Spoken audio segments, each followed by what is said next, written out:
Good morning, good afternoon, good evening, wherever you're at in the world. This week, for this news blog post type thing, we have another blog poll and a bunch of questions. Strap in, this one's kind of a long one. So without further ado, let's go ahead and get into it. As you can see here, some of you might know what this is. This is Chaos, Elder Chaos Druid. So this is kind of going to be more based in the wilderness. Themes are getting extra wild in the wilderness. Read on to find out more. So last month's Winter Summit Greenlight poll, you said yard to a new wilderness hotspot.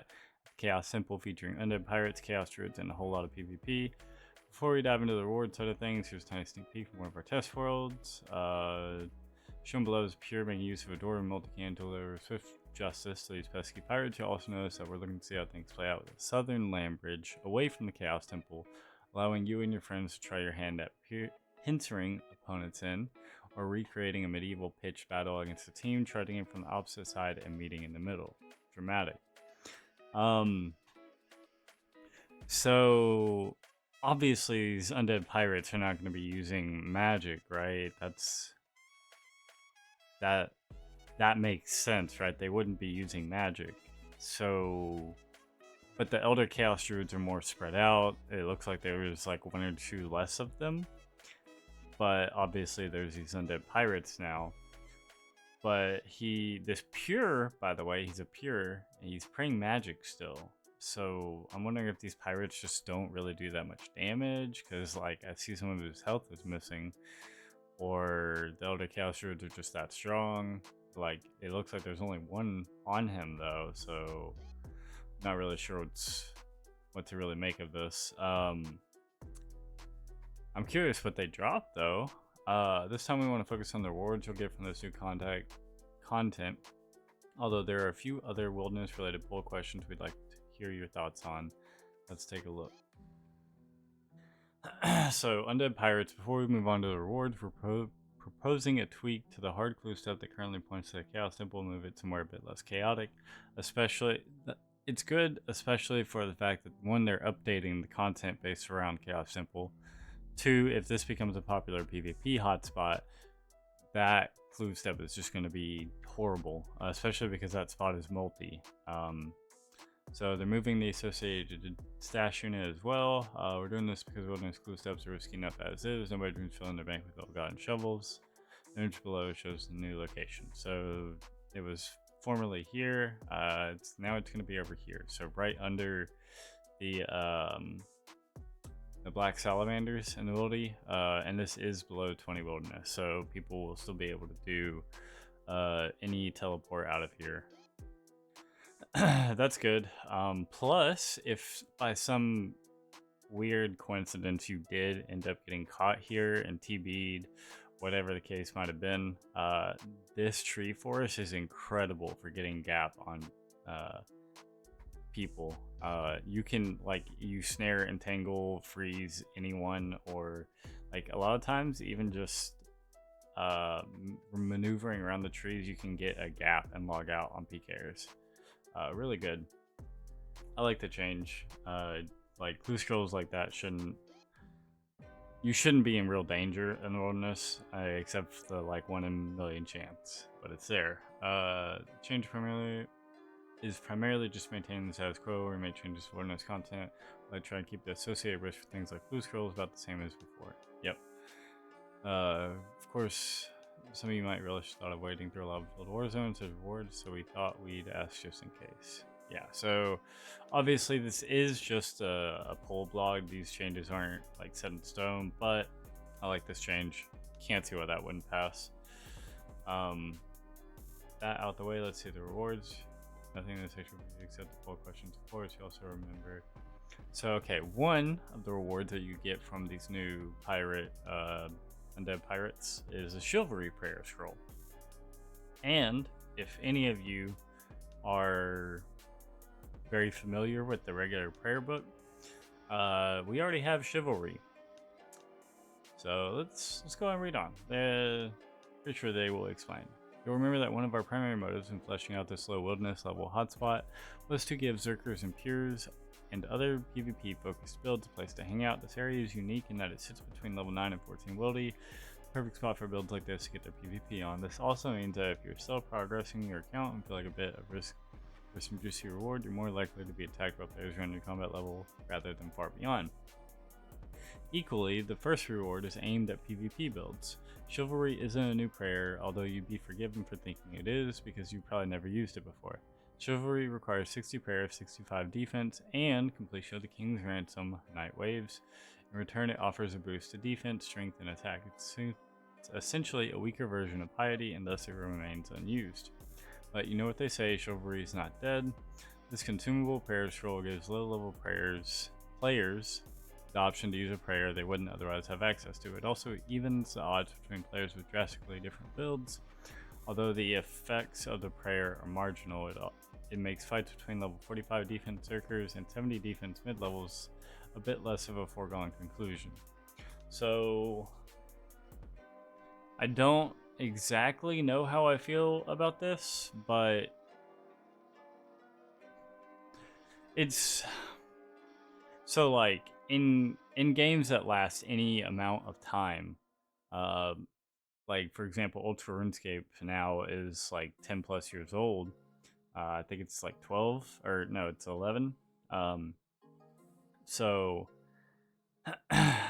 in games that last any amount of time, there is always really supposed to be some meta rebalancing going around, but it's a little bit different for old school because it's MMORPG. There's stats and stuff, and all the stats change as you level them. But also who can fight who also changes. So really the thing that should be being rebalanced are like weapons and stuff and armors. Assuming that you have multiple weapons and armors within the same tiers, those should be getting rebalanced. And the meta should be changing ever so slightly every few months or maybe once a year. But this is a little bit different because they're saying it bridges the gap between a level 45 and a level 70 more. Where the gap shouldn't be necessarily getting bridged. The gap should just feel different, if that makes sense. Yeah, this consumable prayer scroll gives lower level players the option to use a prayer they wouldn't otherwise have access to. I don't necessarily know how I feel about this, just because I'm not exactly for bridging the gap between a level gap. I'm more for reworking the gap and it feeling different than the gap necessarily being closer. Like, yeah. But I mean, it would be something different, and I say quote unquote the meta, but we've gotten so many new weapons that meta's kind of just everywhere. But the way things have gone, things have felt still very linear and very similar. So I mean, I'm for change, but this is just this is a bit weird. I don't know how I feel about this, but chivalry definitely is a dead prayer, and I would like to see it implemented somehow. I just don't know if this is the right way. It is mutually exclusive with Steel Skin, Ultimate Strength, and Incredible Reflexes. Combining these three prayers into one is a valuable learning tool for players who are still getting used to the prayer switching demands of alternative account builds, since they'll only have to switch to one prayer rather than 2 or 3. When you scroll, unlock Chivalry permanently, so long as you have 60 prayer to use it. Don't worry, you can still unlock the prayer the old-fashioned way if you prefer. Yeah, so I actually am curious if it bypasses King's Ransom, because King's Ransom actually, if I remember correctly, gives a good bit of defense experience. So if it bypasses King's Ransom, that would mean that it's a way for peers to have access to that prayer. We'd also like to adjust some of Chivalry's bonuses. As a team, we're committed to giving this prayer a little extra oomph, but we're torn between two very different approaches. Give Chivalry 15% defense, 18% strength, 20% attack. This approach leans into accuracy bonuses while lowering the usual defense bonus. Higher attack has more value against high defense targets than low defense ones, so its returns are greater when punching up. While you lose some defense in this scenario, we feel that players in the 60 to 69 prayer space are usually fighting NPCs whose damage can be mitigated entirely by protection prayers, so defense isn't all that useful. On the other hand, players taking on the Inferno or the Theater of Blood might want that extra defense so they can tank hits from multiple combat styles. I disagree with this, just because, like, if you're a player that has less than 70 prayer and you're doing in the Inferno or Tob, uh, you're not trying to tank hits. The whole shtick about what you're doing is already either tick perfect or prayer perfect. Like, you can't miss prayers. That's the whole point. If you miss a prayer, you're going to be taking a hit. It's at that point, it's really just a roll as to what number you get hit for. There's no way that your 1 to like 30 defense or 1 to 45 defense is actually going to be able to like keep you alive. Like, there's no way that it's going to block a whole ass hit from the Inferno or Top. Option B, 20% defense, 18% strength, and 18% attack. This approach simply buffs the attack boost, increasing it from 15 to 18% without altering strength and defense. This puts chivalry above incredible reflexes while keeping it below piety in terms of power. While this won't give you quite as much raw accuracy versus high defense enemies, it's a more rounded approach to the prayer and will ensure that players retain their all-important defensive stats. Ultimately, we're open to either approach, so we'd like you to help us make a decision. They definitely need to go with option A here. Like, nobody that this is meant for is taking the defense option, so this is pointless.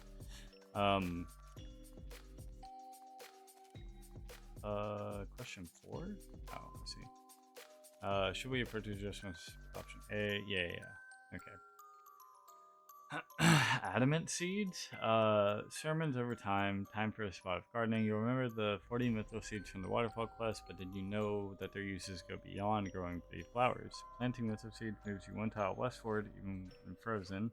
PvP, this unusual quirk becomes a great way to get yourself behind an obstacle and break line of sight so you can log out, or stop a player logging out on top of you while you're frozen. This imaginative use of floral arrangements adds a little spice to PvP, but it can be a bit predictable. That's why adamant seeds are here to revolutionize wilderness gardening. They are the same as mithril seeds in every respect, except that when planted, they move players 1 tile east. Interesting. This is a bit weird. Very interesting. Okay. Like their mithril counterparts, adamant seeds are consumed on use. They're a useful tool for all kinds of PvP activities, for circumnavigating Gylon, or in the slowest way imaginable. Yeah, Gillinor. I don't know why I said that. So we expect them to become a consistent source of income for players daring enough to obtain them. Who knows, by the time 2044 rolls around, we might add runite seeds to the mix. I don't know if that should necessarily be added. Like, it doesn't feel like it's really enough. I feel like it's something that should just really be in the game already. Yeah, not really sure on what I think about this. Blip blocking scroll. Those elder chaos druids sure do love their teleports, although the same can't be said for their unfortunate victims. If you're sick of being teleported around all over the place, you'll be glad to hear that this handy scroll will put a stop to it. Chivalry Prayer Scroll is a one-time tradable unlock that will vastly improve players' pirate slaying experience. Since it's a reasonably rare drop, we're also considering giving players the ability to block Abyssal Demons' teleportation attacks. While this would make the scroll a lot more useful, we're concerned that it might buff Slayer too much. In times like these, we let you be the judge. This is actually very interesting, and this would really help kill superior Abyssal Demons.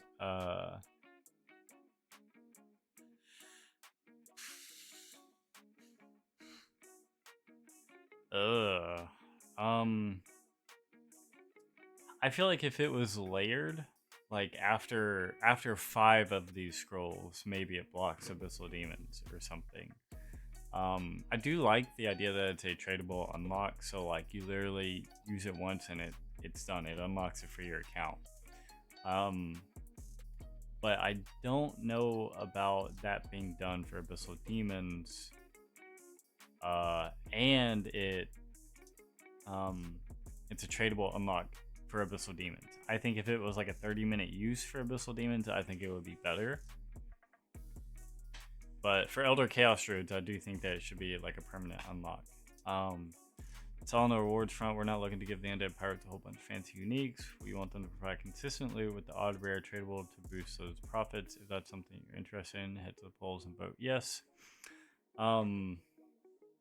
Honestly, I do think that it's pretty good. I foresee this passing, by the way, just because it benefits the players too much.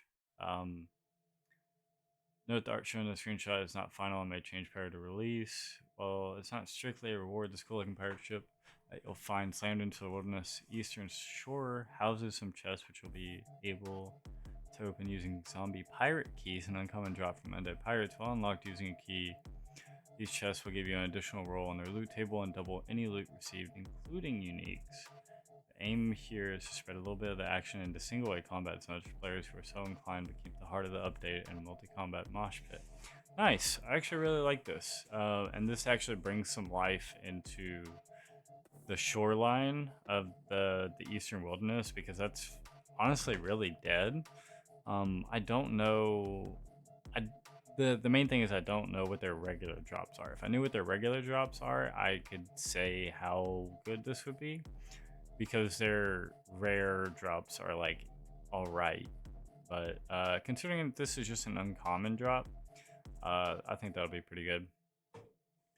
Okay, moving on to other various wilderness updates. Have a few other wilderness updates we want your opinion on. Our PvP team have worked on the majority of the changes to the Chaos Temple, but they're hungry for more and have found time to sniff out a few other quality of life changes we can squeeze into the update. If you've been here a while, you might notice that the original poll for these features involve the wilderness resource area. We'd actually like to revisit that separately for a more significant overhaul, especially having seen this fantastic suggestion from E-Blocks Jonge. In the meantime, Fountain of Ruin. The Serious Obelisk sprung into being almost 10 years ago in March 2014. If you don't know, the Fountain of Ruin provides unlimited runes to anyone within its line of sight, which means that you can cast any spell you like indefinitely, so long as you don't mind missing out on XP. Luckily, players have decided to use these infinite powers responsibly, and the Fountain's main use is as a hotspot for enchanting jewelry and crossbow bolts. We'd like to increase its utility by allowing players to cast alchemy spells on multiple items at once while at the Fountain of Ruin. This buff will scale with wilderness diary tiers and will let players mow through huge stacks of items, making rapid dents in the Old Slayer loot tab. Here's how we'd like to buff this to scale. Easy 5 of any given item alched at once, medium 10 of any given item alched at once, hard 20 of any given item alched at once, and elite 30 of any given item alched at once. Put that in perspective, like let's take the humble rune arrow. It's a real chore to alchemize the huge stacks of arrows that will accrue over your adventuring career, but they feel a bit too precious to just drop on the ground. The time of writing a single rune arrow is worth a meager 83 GP on the Grand Exchange, but can be alchemized into 240 GP. Take into account that 150 GP spent on the requisite nature rune, and you net just a profit of 7 GP. Not really worth it, right? Remove the cost of the nature runes from the equation, however, and you're looking at some real profits, especially if you diligently ticked off your diary task and you can alchemize 30 arrows at a time. Reckon a speedy speller could cast high level alchemy around 1200 times an hour, which leaves you with that stacks of cash. 1200 times 30, that's 30k, 36k, and 240 GP times 36k. Hold on, let me pull up the calculator. So 36,000 times 240, that would be 8.6 mil in an hour. Not bad. Although anyone that stays there for a whole hour, I mean, you're probably gonna end up getting PK'd, especially for how many people run like glories and rings of wealth and stuff. Definitely. The catch, of course, is that the Fountain of Ruin is an extremely dangerous area at the northernmost tip of the wilderness, and you ought to bring the stack of whatever you're looking to alchemize in the first place. It's multi-combat, and you receive a logout timer after casting any spells, so you better be ready to risk it all. Oh, that's crazy. One of the big reasons for buffing the area is that it already allows players to adjust their level of risk to their comfort levels. You don't have to bring anything you aren't willing to lose, but for the very brave, the rewards are well worth the risk. Now, numbers we quoted above are open to adjustment in line with player feedback, but before we decide on the nitty gritty, we want to know if this is a change the community wants. You know what to do. Honestly, I actually really like this. But at the same time, I don't feel like it's necessary because I almost feel like it devalues the point of like alking while doing everything else in the game, which is kind of like the efficient route that you're really supposed to like be doing. It's just tedious. Do you get the XP for alking multiple times? Allowing players to cast alchemy on multiple items at once while at the Fountain of Ruins buffalo scale, and will let players move through huge stacks.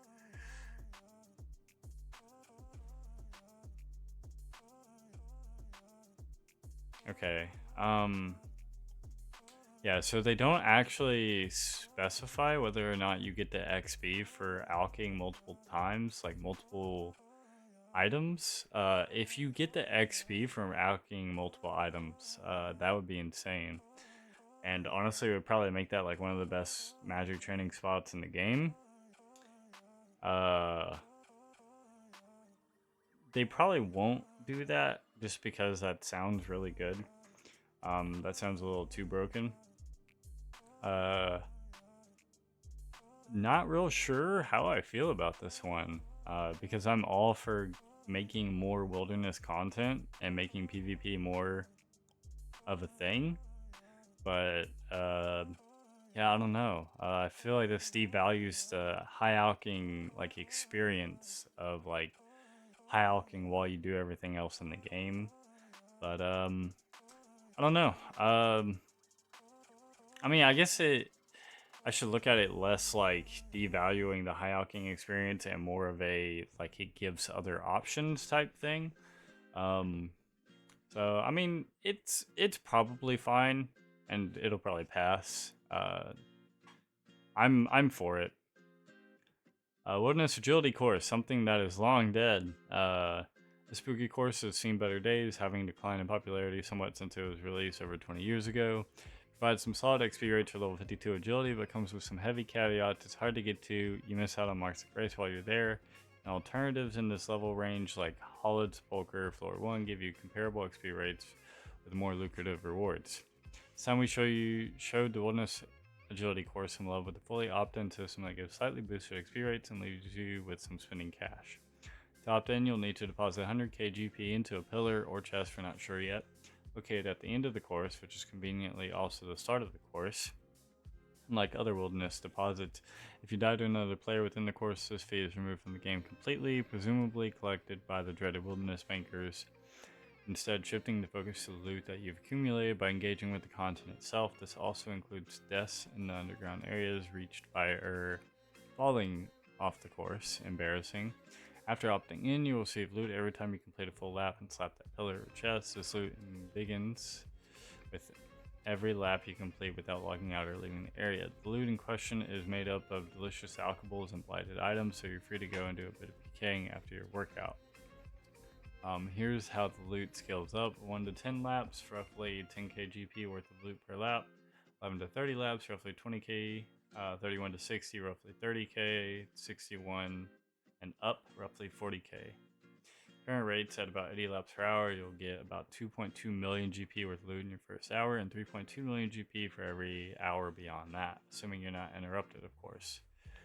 That is honestly pretty crazy. Wow.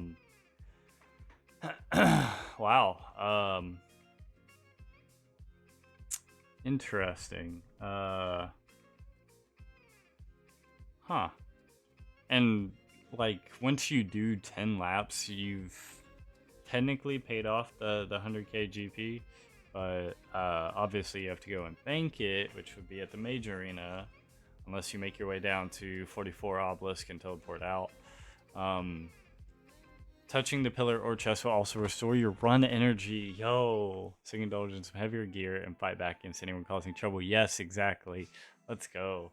So, because they also give you blighted loot, you'll get like blighted super restores, and blighted foods. So you can actually kind of fight back with this and fruits some inventory slots would otherwise spend on stamina potions. Yeah, exactly. Like, I mean, you bring runes even if you do have to fight and you freeze someone and then you can just go on about your day. Though you might want to log out because now they know your world. Independently, we also but yeah, if you do manage to freeze them and get away, obviously now you can go and bank all your loot. So independently, we also plan to give players tokens at the end of each lap. Each one grants 200 XP, subject to change following feedback, of course, but stacking them up grants additional XP multipliers in the manner of pest control or bounty hunters rewards. 1 to 10 tokens grants usual XP, 200 XP per token. 11 to 50 tokens grants an additional 5% XP. D1 to 100 tokens grants an additional 10% XP. 101 plus tokens grants an additional 15% XP.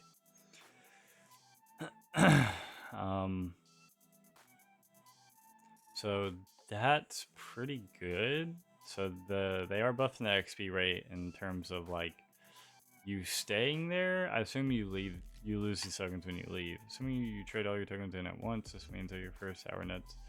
Oh, okay. I see now. Yeah, okay. So it's not this yeah, you have to trade these tokens in order to like cash out the XP.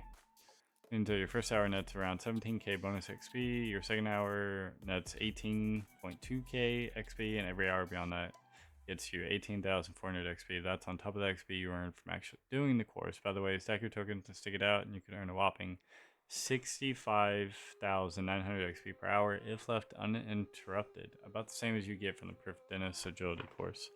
Catches that these tokens are untradeable and lost on death, so you'll need to carefully manage your tolerance for risk. Speaking of risk, our final change is to add more skeletons, alive ones, obviously, around the course to make insta-logging less prevalent. Plus, these bunny fellows could stand to build some muscle. I was actually thinking about this. Question 10 should we add a stackable token to the wilderness agility course that players can hand in for extra XP with increasing XP modifiers with bigger stacks. I do think that the agility course needs a XP buff, but I don't know how I feel about tokens. I feel like it should just be a straight XP buff. Because I mean, you're already like with the new loot and stuff, and having to pay 100k for entry, you're already like it's already costing you some upfront, and there's a good chance that you get PK'd. So, yeah. Yeah, I think it should just be a flat XP buff. I do really like the loot though. I think that's going to be pretty good. Other improvements of a huge crowd of Ice Giants gathering for their Ice Giant Con, a one-time event held in the Bloody Slayer Caves. Very interesting. Finally, we have a rapid fire list of minor tweaks to Wilderness content. Breath. Make the respawn timer at most Wilderness NPCs 9 seconds to reduce downtime on Bloody Slayer task. That's actually a blessing. And more of the following NPCs. Bandits at the Wilderness Bandit Camp. Dark Warriors at the Dark Warriors Fortress. Yeah. If you ever get a Dark Warrior task and you don't have the points to skip it, this is a pain for Wildy Slayer, by the way. This is a pain because there's like 4 level 3 Dark Warriors and the rest of them are like 133 and they take 10 years to kill. Unless you're a main, it's very annoying. Rogues at Rogue's Castle, this is pretty good. Anku, Hellhounds, Ice Giants, and Jellies in the Bloody Slayer Caves, that'll be pretty good. Shift the furniture in the Pirate's Hideout so players can place a cannon. Oh, okay, that's actually really wild. Not expecting that. Add runeful helmets, medium helmets, and scimitars, and dragon long swords to the loot table for members only. High level bandits. That's actually really good because bandits are just dead content. Yeah. I feel like they should also add or adjust herb drops from bandits. I don't necessarily know what it is, but I know it's not that good. Add more frequent coin drops that have the high level rogue variants. Yeah. Increase superior monster spawn rate by 10% while in a Wildy Slayer task. That's actually really good. Allow players to purchase multiple imbued god caves for a cost of 500k. Current method of obtaining more caves will remain unchanged. Multiple imbued god caves. Yeah, I'm guessing that's the like mage cave 2 basically. Okay, yeah, and then these are all the poll questions for all these. So these will all be polled. The only thing that I disagree here with is the rogue. Probably rogues having frequent coin drops. I think I'm okay with, but I'm just concerned because in between the rogues and the bandits, they're getting adjusted to have coin drops and alkables. Just gonna be a lot of influx GP, so the inflation might be a little wild. I feel like we really want to take a step in the other direction for that, but obviously the agility arena will help with that a little bit. So, but that is the end of it. Let's wrap on this poll. You have a poll for the above questions will open on Friday, March 1st, closes on Friday, March 8th. So all in all, really good poll. It was a lot. That's one of the biggest polls we've had in quite some time, but the wilderness definitely needs it. So yeah, Undead Pirates, some wildy changes. The Wilderness Agility course is a really big piece of the poll, and yeah, for the most part, that's pretty much it. Hope you guys enjoyed this week's little news post, and hope you guys are looking forward to the next one. And I will see you guys then. Peace.